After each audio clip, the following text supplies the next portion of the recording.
Сәлеметсіз бе? Автокөлік денсаулығын күту арнасына қош келдіңіз. Бүгін біз Lexus LX 600 бен Toyota Land Cruiser 300 арасындағы үш үлкен маңызды айырмашылығы туралы сөйлесетін боламыз. Өздеріңіз білесіздер, 2021 жылы, яғни былтыр, Toyota өзінің бұрыннан келе жатқан Land Cruiser'ын жаңартқан, яғни Land Cruiser 300 көлігін шығарған. Ал биыл 2022 жылдың басында Lexus өзінің Toyota Land Cruiser 300-ге техникалық жағынан ұқсас машинасын, көлігін шығарған, Lexus LX 600 деген. Осы екі көліктер бір-біріне X секілді техникалық жағынан ұқсаса да,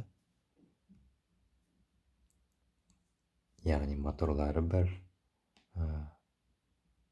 ішкі құралдары, дөңгелектері бәрі бірдей. Бірақ та сонымен қатар Lexus'тың үш айырмашылығы бар. Мен үшін өте маңызды. Ең біріншіден бұл әдеттегідей Lexus'ке әдеттегідей бұл сапа жағы. Әрине, енді Lexus көліктері Toyota қарағанда бірдей болса да қымбатырақ болып есептеледі. Сол себептен Toyota инженерлері Lexus'тың құрал саймандарын үнемі сәл кішкене сапаларын арттырып жасатады.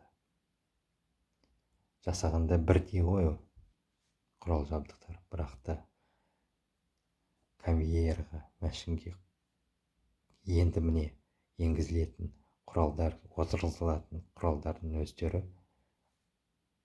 тағы да бір тексерілімнен өтіп шығады. Toyotаға мысалы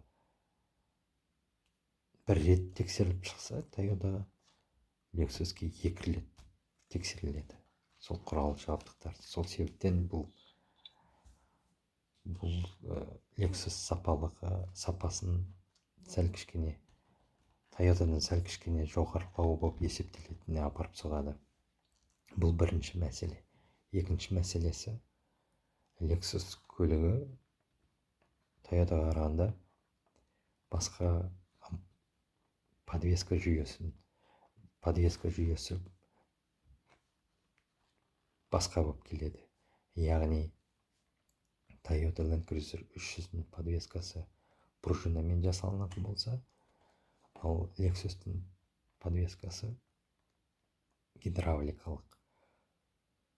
Осы жүйе Lexus'қа өз биіктігін төмендетуге немесе өсіруге мүмкіндік береді.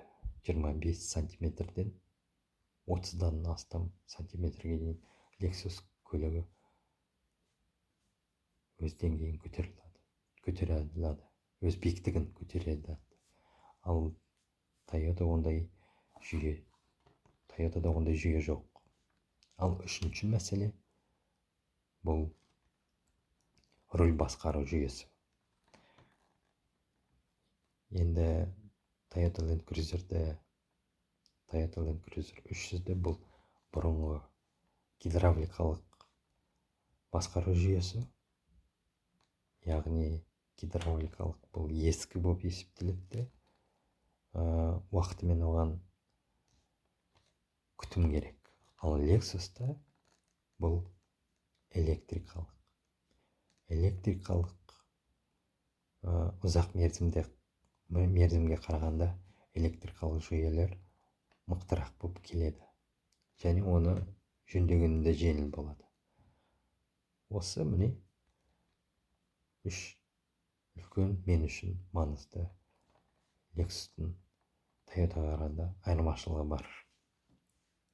Егер де осы видео сіздерге пайдалы болса, егер сізге ұнаса, видеоға лайк қойыңыз, каналға жазылыңыз, төменге пікір қалдырыңыз.